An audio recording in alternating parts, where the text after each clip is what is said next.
Le positionnement de la fixation sur le ski dépend vachement de la pratique que tu veux faire.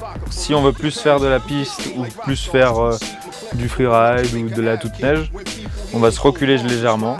On va essayer de se placer entre plus 2 et 0. Alors en freeride, on a besoin d'un ski qui déjauge vachement, même à petite vitesse. Donc on a tendance à mettre ses skis plus en arrière. Ça permet une meilleure conduite, un ski plus stable dans toutes les conditions de neige, que ça soit neige de printemps, trafole, poudreuse, croûtée.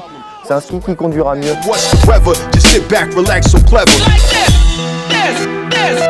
En backcountry, on va quand même faire des sauts, des rotations dans la poudreuse sur les kickers.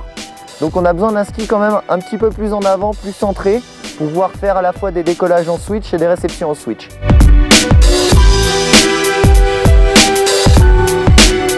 Si on veut plus s'amuser, avoir un ski plus joueur, on va dire, et plus équilibré. Dans les pratiques pure freestyle, on centre vraiment la fixation pour avoir autant de nose et de tail.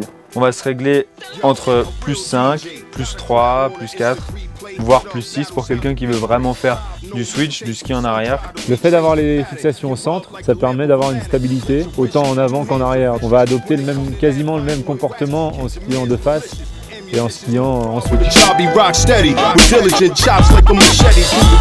Juste en pipe, il faut plus de conduite, plus de quart, donc on n'est pas tout à fait centré. On positionne la fixation un tout petit peu plus en arrière qu'en jib ou en saut pour garder une meilleure accroche dans les pipes gelées, dans les grands pipes qu'on skie à grande vitesse.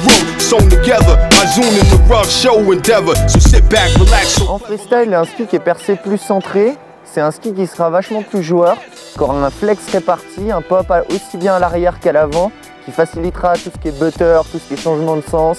Un ski super ludique.